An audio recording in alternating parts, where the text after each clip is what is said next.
रात की तारीकी, आसमान पर चमकते हुए सितारे, खामोश शहर और एक नौजवान जो आसमान को घूर रहा है। वो कहता है, क्या यही मेरा रब है? चंद लम्हे बाद सितारा डूब जाता है। वो फिर कहता है, मैं डूब जाने वालों को पसंद नहीं करता। ये नौजवान कौन था? क्यों वो अपनी पूरी कौम के अकायद को चैलेंज कर रहा था? क्यों उसके अपने बाप में उसे धमकी दी? क्यों उसे आग में फेंक दिया गया? और क्यों वो आग भी उसे जला न सकी? ये दास्तान है तौहीद के उस अजीम मुजाहिद की, हज़रत इब्राहीम अलैहिस्सलाम की। हज़रत इब्राहीम अलैहिस्सलाम का वाक़या इस्लामी तारीख़ के बुनियादी सुतूनों में से एक है। कुरान मजीद में उनका जिक्र मुतअद्दिद मकामात पर आया है। अल्लाह ताला ने उन्हें खलीलुल्लाह का लक़ब अता फरमाया। उनकी ज़िंदगी सिर्फ एक नबी की कहानी नहीं, बल्कि तौहीद, कुर्बानी, हिजरत और मुकम्मल इताअत की अलामत है। आज हम एक सफ़र पर चलते हैं, एक ऐसे शख्स के साथ जिसने पूरी दुनिया के सामने ऐलान किया, मेरा रब सिर्फ एक है। बुतों का शहर और एक सवाल करने वाला नौजवान। ये सरजमीन थी बाबिल की। लोग बुतों की पूजा करते थे। उनके घर, बाजार, इबादतगाहें, हर जगह पत्थर के माबूद।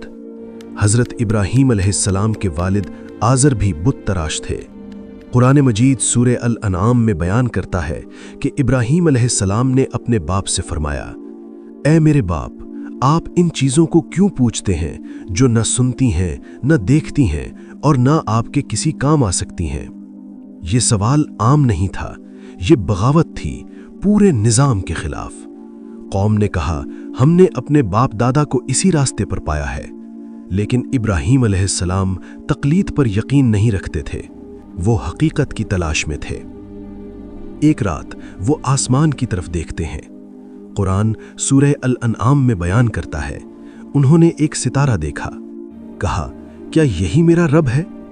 फिर जब वो डूब गया तो फरमाया, मैं डूब जाने वालों को पसंद नहीं करता। फिर चांद को देखा, फिर सूरज को। हर बार एक ही नतीजा, जो गुरूब हो जाए वो रब नहीं हो सकता। आखिरकार उन्होंने ऐलान किया, मैंने अपना रुख उस ज़ात की तरफ कर लिया जिसने आसमानों और ज़मीन को पैदा किया, और मैं मुशरिकों में से नहीं हूँ। ये ऐलान था तौहीद का, वाज़ेह, बेखौफ, दो टोक।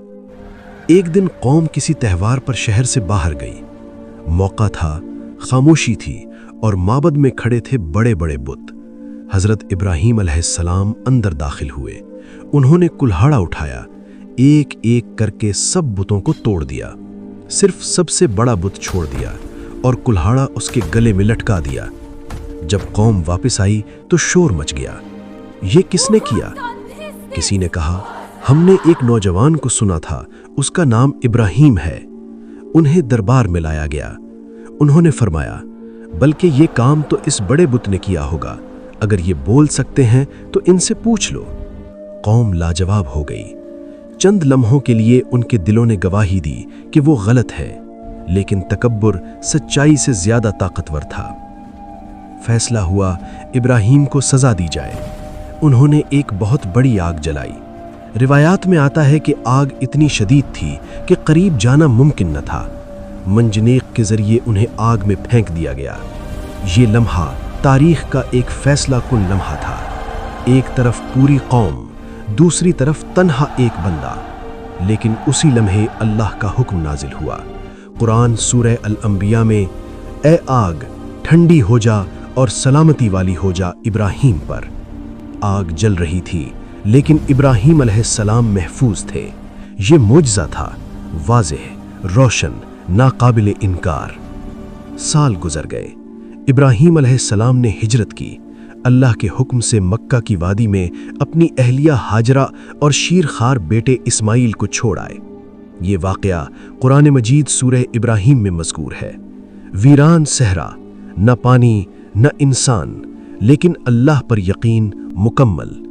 फिर एक और आजमाइश, ख्वाब में हुक्म मिला के अपने बेटे को कुर्बान करें। कुरान सूरह साफ़ात में बयान करता है, उन्होंने बेटे से कहा, اے میرے بیٹے، میں خواب میں دیکھتا ہوں کہ میں تمہیں ذبح کر رہا ہوں، تمہاری کیا رائے ہے؟ بیٹے نے جواب دیا، اے میرے ابا جان، جو حکم ملا ہے وہ کر گزریے، انشاءاللہ آپ مجھے صبر کرنے والوں میں پائیں گے۔ یہ لمحہ انسانی تاریخ کا عظیم ترین منظر ہے۔ باپ چھری رکھتا ہے، بیٹا گردن جھکا دیتا ہے، لیکن پھر اللہ کی آواز، اے ابراہیم، تم نے خواب کو سچ کر دکھا دیا، اور ایک دمبا بھیج دیا گیا۔ یہ تھی اطاعت کی انتہا، یہ تھا ایمان کا عروج۔ حضرت ابراہیم علیہ السلام کی زندگی ہمیں سکھاتی ہے، سچائی تنہا بھی ہو تو بھی سچائی ہوتی ہے، اکثریت ہمیشہ حق پر نہیں ہوتی۔ اللہ پر یقین انسان کو آگ سے بھی بچا سکتا ہے۔ آج ہم کس چیز کو اپنا بت بنائے ہوئے ہیں؟ دولت، شہرت، رائے عامہ؟ ابراہیم علیہ السلام ہمیں یاد دلاتے ہیں کہ اصل کامیابی صرف اللہ کی رضا میں ہے۔ اگر ہم بھی اپنی زندگی میں توحید، صبر اور قربانی کو اپنائیں تو اللہ کی مدد ہمارے ساتھ ہوگی۔